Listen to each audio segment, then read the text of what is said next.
Well, with us now for more is Mark Angeles, First Vice President and Equity Research Division Head at First Metro Securities. Good to have you back with us, Mark. Welcome to the program. Nice to be here again, Kathy. So you weren't part of that survey. So what we weren't. are you tipping for in the next 24 hours? Well, I think the BSP has room to cut. However, given the current macro scenario, I think the economy is not going to fall off a cliff anytime soon. And at the same time, the peso is on the weaker side versus the US dollar.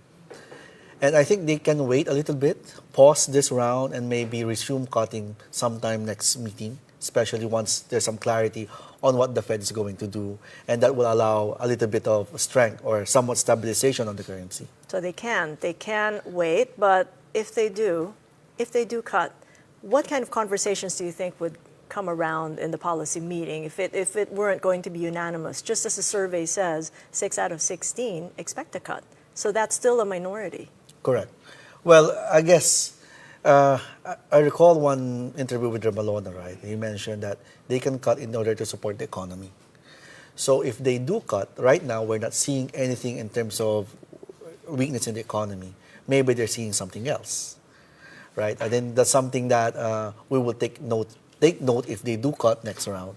But I think for now, given the employment numbers came in a little normalized from a very weak July, right? Then I think they can pause a little bit and take a look at the data and then take a look at the currency, what's happening, especially what happened in Japan, right? So you're seeing a lot of those currency movements affecting the Philippine peso. And another thing, the dollar has been weak versus any other currencies except for the peso. So they do have a room to pause a little bit this round and maybe resume when the Fed starts cutting again. Well, I did have a conversation with him about 2 weeks ago, and he made a mention of the risk of a sharper slowdown in growth. Yes. And a sharper slowdown in output. And we did see output fall in the latest PMI data. Correct. And multilateral lenders have either cut or kept forecasts, ADB, World Bank, IMF. So in terms of supporting growth, what are the chances that there might be more of an incentive to cut now to preempt slower growth? Well, if you look at the PMI, right, I mean, there could be weather-related, also part of the tariffs. That's one. But the other data that we're seeing, inflation is a little bit okay. Unemployment, as I mentioned earlier, unemployment came in really strong. And you don't look at third quarter as a basis right now, given the number of storms that we had to go through this quarter already. So it could be a seasonal thing in terms of data blip, but it remains, for us, at least from the consumption side, it remains to be somewhat anchored in terms of the jobs and also in terms of inflation. So in terms of a sharp slowdown, that could be sometime next year perhaps, if the BSP is seeing that. But for now, we're still looking at a 5.6, 5.7 GDP growth. We're still on the lower side versus everyone else to begin with. You started the year with the forecast that the PSEI would rally to 7,600. And then in April, you cut that back to 6,700. 6.9. 6.9. Yes. Are you working on trying to revise that or keeping to that until the end of the year? Well, if you look at the way our forecast index, right, it's always a bear, base, and bull case. Right now, the market is pricing in our bear case scenario. And I think, given it's already September, I think there's no point in really adjusting that number already because we're very close. But I don't want to say hopeful, right, of a rally sometime at the end of the year. But if you look at how we position our strategy in April, we put in we recommended a barbell strategy because it was very difficult doing that. Even now, you know that the economy is good, but you do have a lot of risks, especially from Trump policies and also now the corruption probe. And that kind of outweighs what is happening in terms of the fundamentals with the Philippines. And what we think at the moment is that during that time, that you have to hedge yourself if the investors see that the economy is good and then look past what's happening on the sidelines, like the negative risk, then all those cyclical names will rally. But if the bearish side does somewhat weigh down all those positives, then you have to go to the dividend names. And so far, that portfolio, that strategy was meant to outperform even in view of a bear market or a or a bull market. And so far, our dividend names have done so well, surprisingly, in this environment. How come surprisingly? I mean, if you were to talk about the yields, Yes. dividend yielding names, then they do pretty well in a market where interest rates were coming off. Correct. Further. But if you look at the cyclical names, they drop significantly as well. So those dividend names that we recommended, like Pure Gold back then, even Wilcon, AREIT, RCR, MREIT, and PLDT to some extent, right? I mean, out of the 6 names, dividend names that we recommended, they've done so well, especially for Pure Gold and Wilcon. Under this scenario that we have investor perception issues, I Yes. mean, economic growth forecasts have barely changed for now, but soon enough, when investors perceive that it's not safe to invest in the Philippines, how then do you advise your clients? Well, that's for next year's outlook. But for the last half of, well, the last 3 months of this year at Yes. 6,700, I Yeah. mean, how can they ensure that they don't lose the money they could have had? Well, right now, if you look at the PEs, right, they are very low levels. Even in the equity risk premium, it's already at levels where you are in a similar to the 2007 global financial crisis.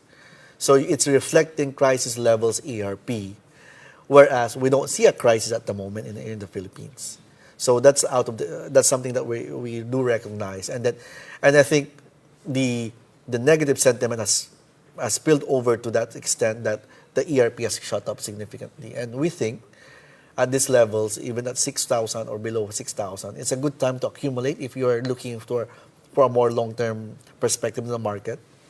But then again, right, we do acknowledge that the corruption probe is something that could tip the market further downwards. And eventually, it will impact the fundamentals in terms of confidence, right?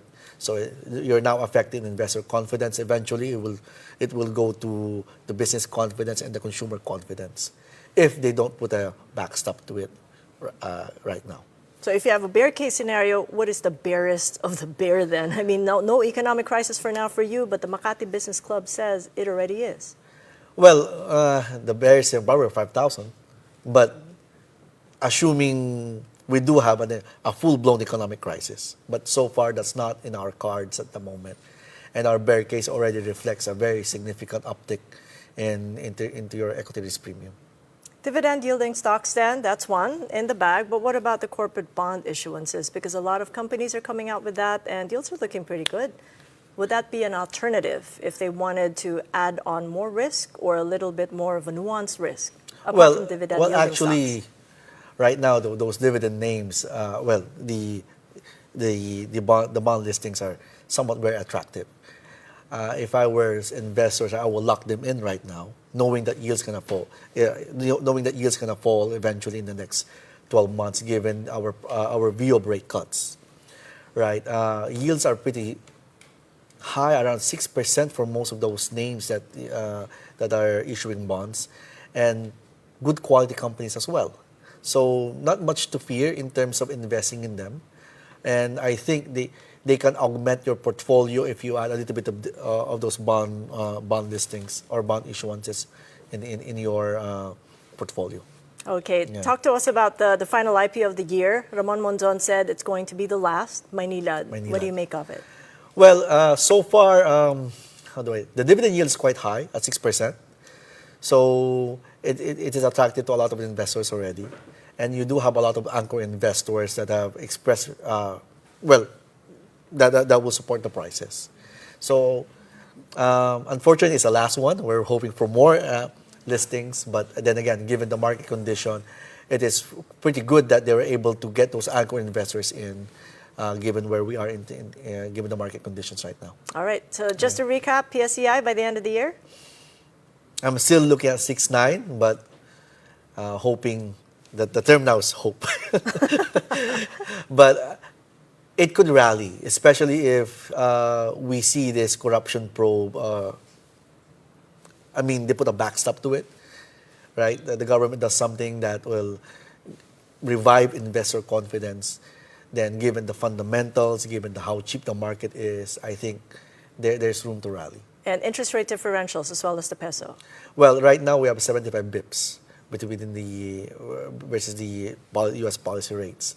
The historical one is around 200 bips. So that's why I think the BSP can wait a little bit.